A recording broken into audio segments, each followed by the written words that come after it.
Right now, Todd Phillips' Joker 2 is losing money at the box office. Big time.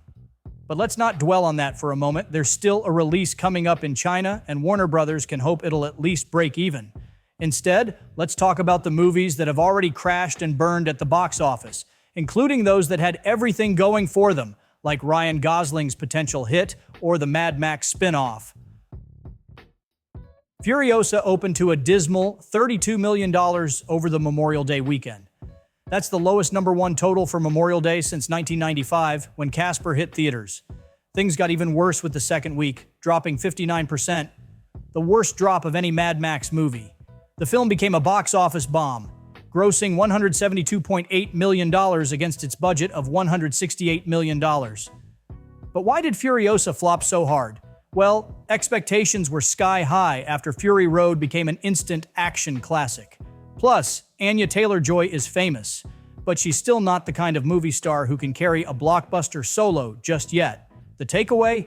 Sometimes unreasonable expectations are the real villain. Only one thing's gonna do that for you. Not hope. Hate. No shame in hate. It's one of the great forces of nature. That wasn't hope, that was instinct. Now let's talk about Argylle. This one's made less than half its budget back, which is wild considering its star power. Sam Rockwell, Henry Cavill, Bryce Dallas Howard, Samuel L. Jackson, Catherine O'Hara, Bryan Cranston. How did this movie not crack $100 million?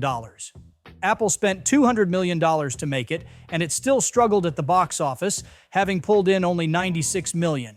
Even with all that talent, the marketing campaign didn't exactly help. I mean, who even cared about who is the real Agent Argylle?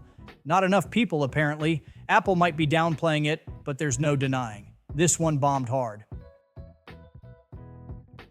Henry Cavill strikes out again with The Ministry of Ungentlemanly Warfare. Directed by Guy Ritchie and featuring a killer cast, including Eiza Gonzalez and Henry Golding, this World War II action flick seemed destined to be a hit. But nope, it only pulled in $25.3 million against its $60 million budget. It's a rough patch for Cavill, who's had a string of bad luck ever since his exit from The Witcher and the DCEU shakeup. Seems like every project he's touched since Superman has tanked, and this one is no exception. With stars like Ryan Gosling and Emily Blunt, The Fall Guy should have been a smash hit, right? After all, these two were part of Barbenheimer, the biggest box office phenomenon of last year. But instead of lighting up the box office, it barely made $28.5 million in its opening weekend, falling short of expectations. Ending its run with $180.5 million worldwide might sound decent, but for an action rom-com with so much star power, it's kind of a letdown. Also, with no Marvel movie kicking off May like usual, The Fall Guy just didn't have enough steam to carry the month. And then there's the Garfield movie. Everyone's favorite grumpy cat couldn't even match up to the opening weekend of Kung Fu Panda 4. Garfield made just $31 million its first weekend. Compare that to last Memorial Day, when The Little Mermaid made $118 million. Even with Chris Pratt voicing Garfield, fresh off his billion-dollar success with the Super Mario Bros. Movie, this one fell flat. Sure, it ended up with $257 million worldwide, which isn't terrible. But stack that up against Kung Fu Panda 4's $549 million or Inside Out 2's $1.6 billion, and Garfield feels like a big orange flop. I apologize in advance. The eating you're about to see will not be pretty. And if you have young children, this would be a good time for them to leave the room. With a dismal worldwide box office of $100 million, Madame Web solidified that the Sony Spider-Man universe is truly in trouble. Although Sony and Disney have agreed on a deal that allows Spidey to appear in the MCU, Sony is still holding tight to the rest of his associates, which is how we end up with films like Venom, Morbius, and yes, Madame Web. Why Sony thought this movie was a good idea is beyond us. Madame Web is a little-known character and matters even less without, Spider-Man around to help save the day. And star Dakota Johnson hasn't proven herself to be a cinematic draw outside 50 Shades of Grey. The First Omen also underperformed against initial box office predictions.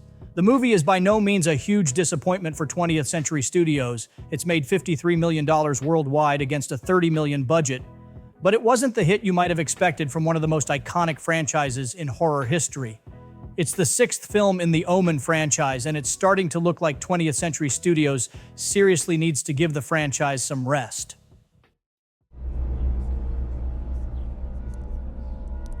It's all for you.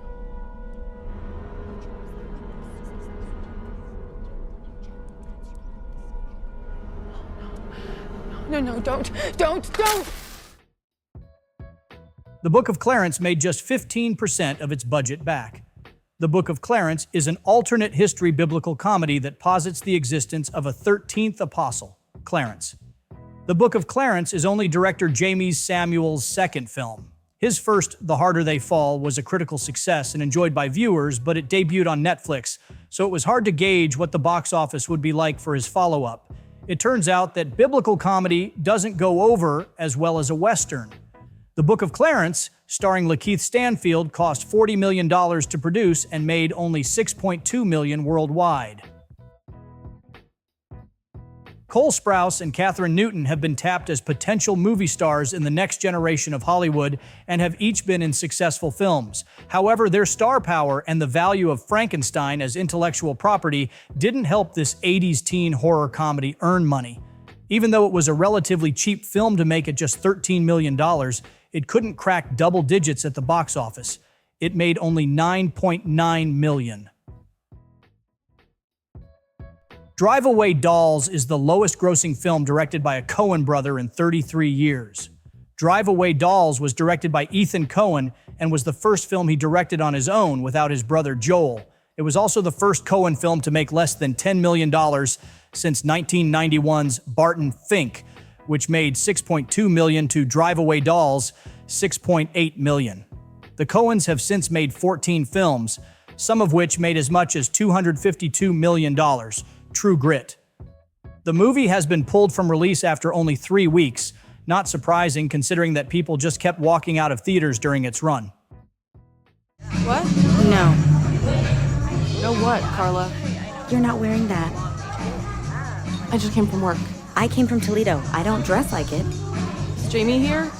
Okay, look, keep the coat on, take the shirt off underneath. And flaunt my breasts. I'm not here to peddle my wares. Why else would you be here? To socialize.